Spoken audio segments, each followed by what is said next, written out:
প্রথমবার সিকিম বেড়াতে গেলে ব্যাকেট লিস্টে থাকে নাথুলা, ছাঙ্গু লেক। সেই তালিকা থেকে বাদ যায় না বাবা মন্দিরও। হাড় কাঁপানো ঠান্ডার মধ্যে নিঃশ্বাস নিতে সমস্যা হলেও কোনোভাবেই বাদ দেওয়া যাবে না বাবা মন্দির। বাবা মন্দিরে 12 মাস পর্যটকদের ভিড় লেগে থাকে। এটি মন্দির ঠিকই, কিন্তু সেখানে কোনো ঈশ্বরের বাস নেই। তিনি না থেকেও রয়েছেন।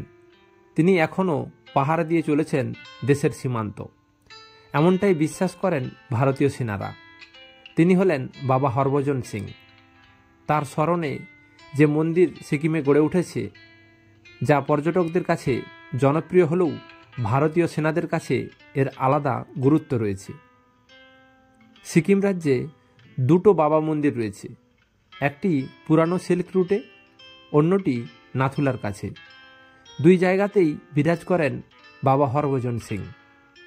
মূলত বাবা হরভজন সিংয়ের স্মৃতির উদ্দেশ্যে তৈরি করা হয়েছে এই মন্দির।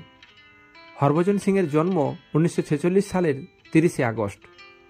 1965 সালে মাত্র 19 বছর বয়সে ভারতীয় সেনাবাহিনীর পাঞ্জাব রেজিমেন্টে যোগ দেন তিনি। 1968 সালে 22 বছর বয়সী হরভজন কর্মরত ছিলেন নাথুলায়। তার বছরখানেক আগেই এই অঞ্চল সাক্ষী ছিল ইন্দোচীন যুদ্ধের। সীমান্তবর্তী অঞ্চল হওয়ায় যুদ্ধ পরিস্থিতি না থাকলেও নাথুলা সবসময় স্পর্শকাতর।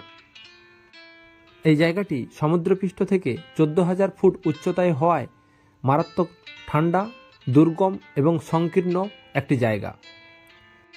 1968 সালের অক্টোবরে প্রাকৃতিক দুর্যোগের মধ্যে হরভজন সিং রওনা দিয়েছিলেন আউটপোস্টের পথে, কিন্তু শেষ অবধি তিনি গন্তব্যে পৌঁছননি। টানা 3-4 দিন ধরে খোঁজ চালানোর পরেও হরভজন সিংয়ের কোনো সন্ধান পাওয়া যায়নি। তারপর শোনা যায় তিনি এক সেনা জওয়ান প্রীতম সিংয়ের স্বপ্নে দেখা দিয়েছিলেন এবং বলেছিলেন তার দেহ কোথায় পাওয়া যাবে। শোনা যায় হরভজন সিংয়ের বলে দেওয়া জায়গাতেই তার নিথর দেহ পাওয়া যায়। তারপর পূর্ণ সামরিক মর্যাদায় তার শেষকৃত্য সম্পন্ন করা হয়। যদিও এখানেই শেষ নয়, শোনা যায় মৃত্যুর পরেও নিজের কর্তব্য পালন করেছেন হরভজন সিং। নাইট ডিউটি থাকা কোনো সেনা জওয়ান যদি ঘুমিয়ে পড়েন, তাকে চড় মেরে জাগিয়ে দেন তিনি। এমনকি শত্রুপক্ষ থেকে আসা আগাম বিপদ সম্পর্কে সেনাদের সতর্ক করে দেন তিনি। এমনই বিশ্বাস সেনাবাহিনীর। বাবা মন্দিরে হরভজন সিংয়ের সামরিক উর্দি, জুতো সযত্নে সংরক্ষণ করা আছে।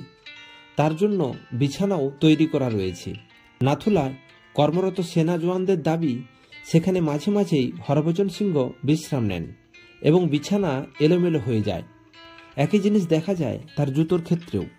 জুতোতেও মাঝে মাঝে কাদা, ধুলো লেগে থাকে। অথচ হরভজন সিংয়ের কোনো জিনিস একচুল এদিক ওদিক করা যায় না।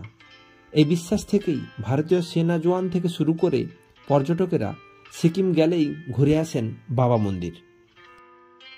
সিকিমের গ্যাংটক থেকে 52 কিলোমিটার দূরে অবস্থিত এই বাবা মন্দির। এই মন্দিরের সাথেই জড়িয়ে আছে বাবা হরভজন সিংয়ের মর্মস্পর্শী কাহিনী।